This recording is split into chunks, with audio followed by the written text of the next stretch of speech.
Tu as certainement déjà eu des moments où tu n'as plus d'énergie, tu n'as plus de motivation et tu te demandes mais comment tu en es arrivé là et comment tu vas pouvoir faire pour sortir de cet état et retrouver de l'énergie pour pouvoir réavancer comme tu le faisais précédemment. Comment ça se fait que tu as pu perdre ces éléments précieux que sont l'énergie et la motivation pour avancer? Tout d'abord, dans ta représentation, il faut que tu représentes ces deux fioles d'énergie et de motivation comme des ressources limitées. Il faut que tu te les représentes comme une fiole dans laquelle tu as un certain niveau d'énergie et un certain niveau de motivation, et ces ressources sont des ressources limitées que tu ne vas pas pouvoir utiliser à l'infini. Et donc quand tu as cette représentation avec deux fioles, eh bien tu vas te dire ok, mais comment je fais pour remplir les fioles et qu'est-ce qui fait que ces fioles ensuite peuvent être consommées. Je vais te donner les 3 éléments principaux qui font que ces fioles sont plus ou moins remplies. Tu as d'abord le sommeil, qui est le critère le plus important pour faire rentrer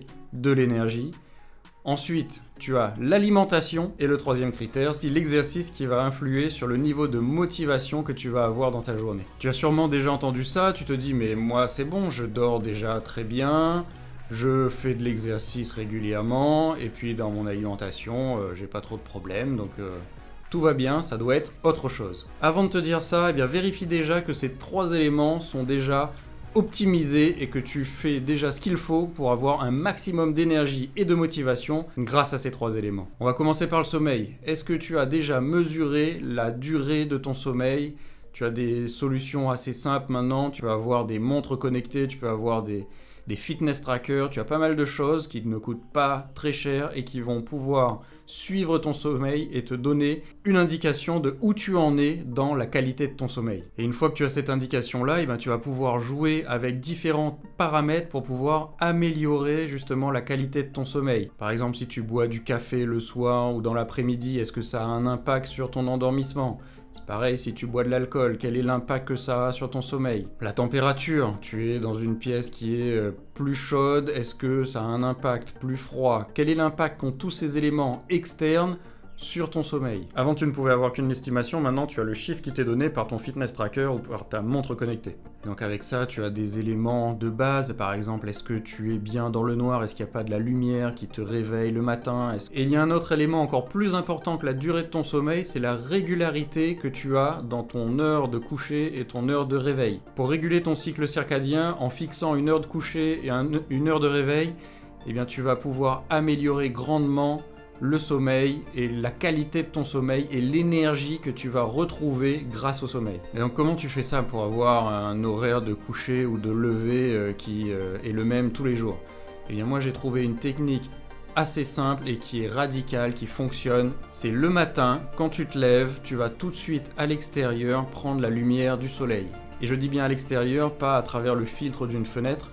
Tu vas à l'extérieur, tu regardes la lumière du soleil et c'est ça qui va recaler ton cycle circadien. Donc dans tes yeux, tu as des capteurs qui vont capter que le soleil est levé et donc la journée commence. Pareil le soir et dans la nuit, tu ne mets pas de lumière forte pour détraquer ton cycle circadien. Et grâce à ça, tu vas retrouver un rythme de sommeil normal. En fait, en fixant un des éléments, donc par exemple le lever, tu te lèves, tu vas tout de suite voir la lumière et grâce à ça, tu vas avoir un nouveau cycle qui se lance et qui va être régulier avec les horaires que tu auras définis. Donc voilà pour la première étape sur le sommeil. Ensuite, tu as l'exercice hyper important pour avoir de l'énergie et de la motivation, c'est de bouger tous les jours. On est trop souvent assis dans son canapé, devant son bureau, on a des activités beaucoup trop sédentaires et il faut bouger pour fabriquer au final plus d'énergie et de motivation chaque jour. Donc déjà, choisis un exercice qui te plaît. Moi par exemple, c'est le footing. Donc ce que j'ai fait, c'est que j'ai mis en place une habitude qui me permet de faire ça tous les jours. J'ai mis les baskets à côté de mon lit. Quand je me réveille, j'enfile mes baskets. En plus, c'est lié avec ce que je t'ai dit précédemment. Je vais voir tout de suite la lumière du jour. Eh bien, j'enfile mes baskets, je vais à l'extérieur. Je suis dans la lumière du jour. Je vais jusqu'au bout de la rue. Et là, une fois que j'arrive au bout de la rue, eh bien, je me retrouve en basket au bout de la rue. Qu'est-ce que je fais ? Je me dis, je vais continuer sur un exercice. Et l'intérêt, en plus, de se fixer juste une petite habitude, de mettre ses baskets et d'aller au bout de la rue, c'est que tu vas pouvoir varier.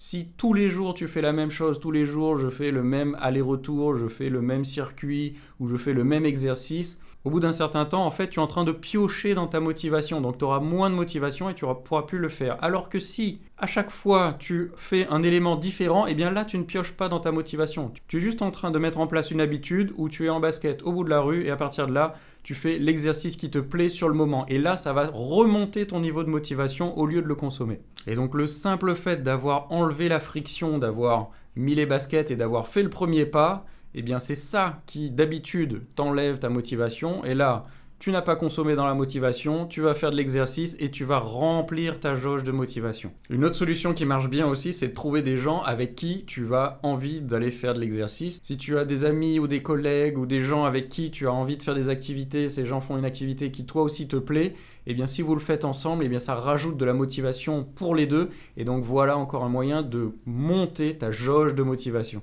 Voilà les conseils principaux sur l'exercice. Maintenant, on passe sur l'alimentation. Je ne vais pas te donner de conseils du meilleur régime alimentaire, le régime alimentaire idéal qui va te donner le maximum d'énergie, ce régime parfait, il n'existe pas. En fait, s'il existe, mais c'est que pour toi. Il n'y a pas un régime générique qui fonctionne pour tout le monde. Pour améliorer ton niveau d'énergie grâce à ton alimentation, eh bien, il faut mettre de la conscience sur ce que tu manges tous les jours. Et donc, quand tu manges, pendant ta digestion, eh bien, tu te prends un moment pour te dire « Ok, quel est le niveau d'énergie que j'ai maintenant ?» Et que tu vois, en fonction de ce que tu as mangé, est-ce que ça impacte ton niveau d'énergie?